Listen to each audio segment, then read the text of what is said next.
and of a sudden I saw that I should get this thing if I applied for it. What other university or public school man would dream of doing so? Was any other in such straits as I? And then my relenting relative, he not only promised to speak for me, but was the very man to do so. Could any recommendation compete with his in the matter of a male nurse? And need the duties of such be necessarily loathsome and repellent? Certainly the surroundings would be better than those of my common lodging-house and own particular garret, and the food, and every other condition of life that I could think of on my way back to that unsavoury asylum. So I dived into a pawnbroker's shop, where I was a stranger only upon my present errand, and within the hour was airing a decent if antiquated suit, but little corrupted by the pawnbroker's moth, and a new straw hat on the top of a tram.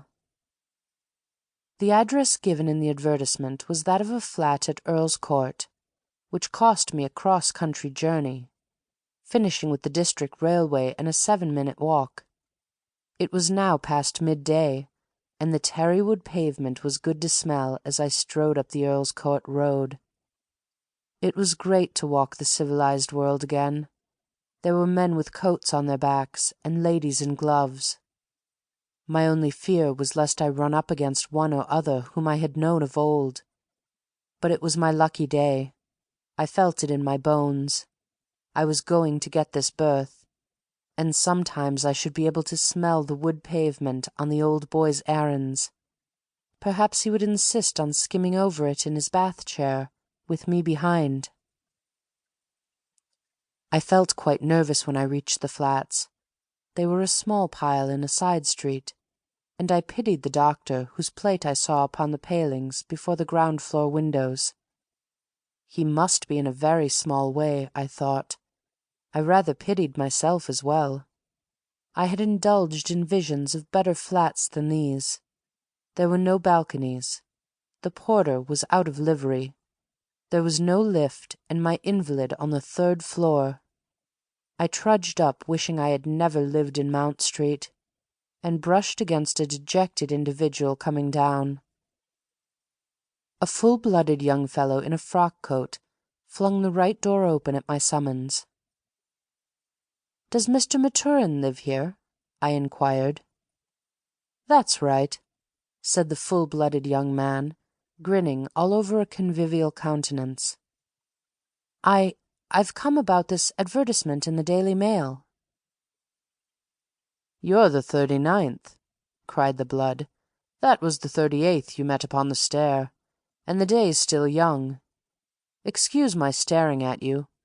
Yes, you pass your prelim, and can come inside. You're one of the few.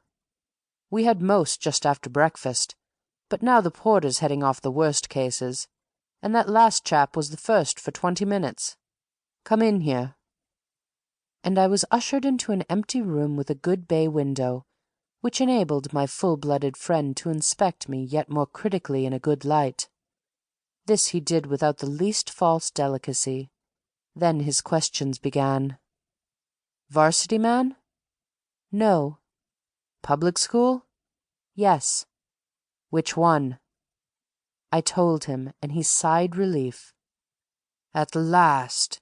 You're the very first I've not had to argue with as to what is and what is not a public school. Expelled?"